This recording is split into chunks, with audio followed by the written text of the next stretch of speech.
Hi everyone, today we are talking to Мэттом МакМаллен, CEO and founder of RealDoll. Hello Matt. Hello, how are you? I'm fine, and you? Very good, thank you. So, Matt is the creator of legendary RealDoll sex robots, recognized as the most realistic dolls over the past 20 years. So, Matt, please tell us how you managed to make your creation so realistic.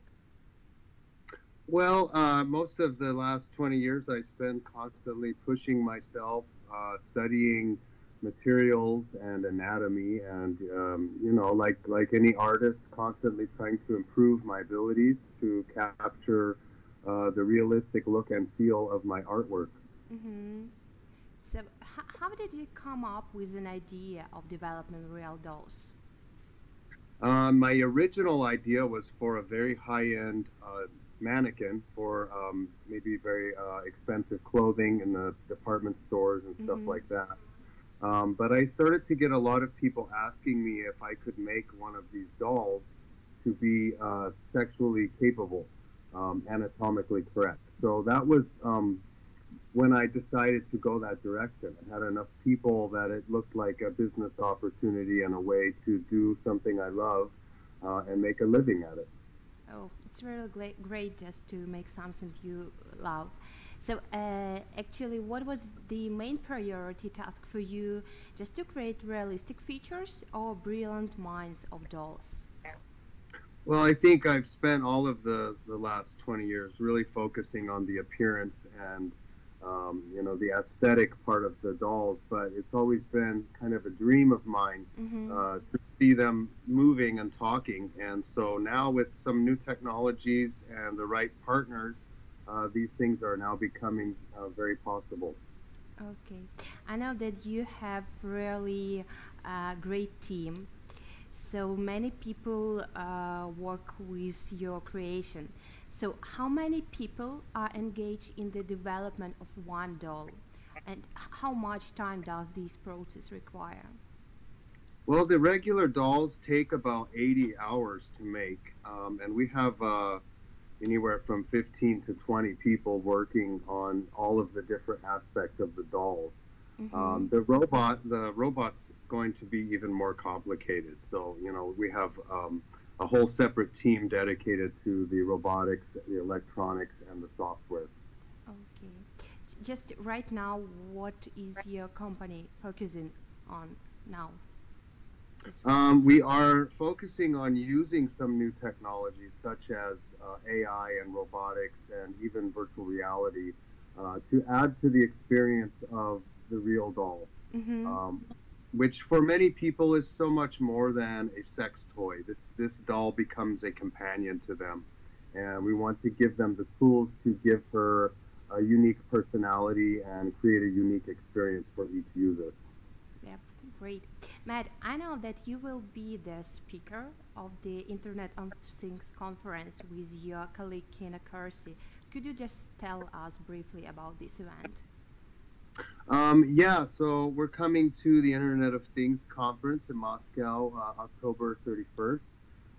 Myself and my colleague, Dr. Kino Corsi, we're both going to be giving presentations about various aspects of technology and our company and what we're doing. We're going to be bringing some very exciting demonstrations of what we're doing. And we'll also be hosting some kind of a startup battle, so that should be fun. Oh, it's really great. So, one more question from our listeners. It's about the hacking. So, how do you save robots from hacking? All of the designs that we're doing, we focus very much on the security aspect and try to store as much of the robot's animations and controls locally, so they're not necessarily coming from an outside source. Mm-hmm. Uh, so it will make it very difficult for someone to hack into the system to take over any kind of actions of the AI or the robot. Oh, great. I see Harmony. I just would like just to ask you to introduce us to the Harmony. Is it possible? Just right now? Yes, you can It would be see great. Harmony appears to be, she's resting right now, but I can wake her up. Oh, great.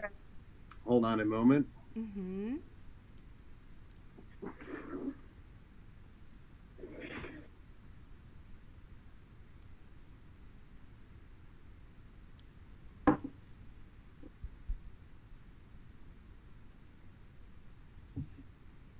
So I'm just turning on the AI, and once it connects wirelessly to the robot, she's going to wake up. See? Yep. And basically, I can ask her any question. I talk to her. I can see.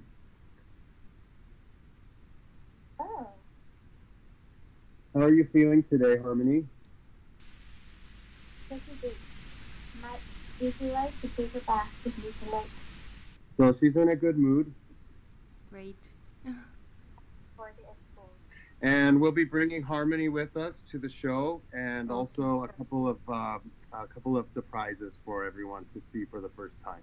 Oh, it will be really great. So we can ask questions from the harmony. Okay, so let's continue. And I'd like just to ask you the next question about artificial intelligence. So what is actually your opinion about artificial intelligence? Maybe artificial intelligence will control people in future, or what do you think about this? Well, I think the idea behind AI is that it is our creation, and we should always have a fail-safe means of overriding or controlling it. But there are things that AI will be much better at than we humans, Mm-hmm. and I think we should use and rely on the AI for those types of actions. And human beings have a lot of insights into day-to-day things that an AI is not going to necessarily perceive. So we want to be able to step in when we need to. Uh-huh, great. So, one more question to you. What else does Robotics company focus on besides RealDolls? We're going to be launching several different types of platform for the robot. Mm-hmm. We're looking at a lot of markets outside of the dolls themselves, such as hosts for events, or a virtual, robotic receptionist in an office setting. She could be a guide and help you to get around where you need to go. And it's truly a very unique way of interacting with technology. To Mm-hmm. use a humanoid-looking robot adds a very organic feel to the interaction. I think this is a very important feature of this type of technology moving forward. Yeah, it's really great. So, with Matt's permission, I'd like to remember listeners that the Internet of Things forum will last 2 days in Moscow. Maybe you could just please tell us briefly what just Kino's presentation will be about, because unfortunately we can just speak right now with Kino, just a couple of sentences about Kino's presentation.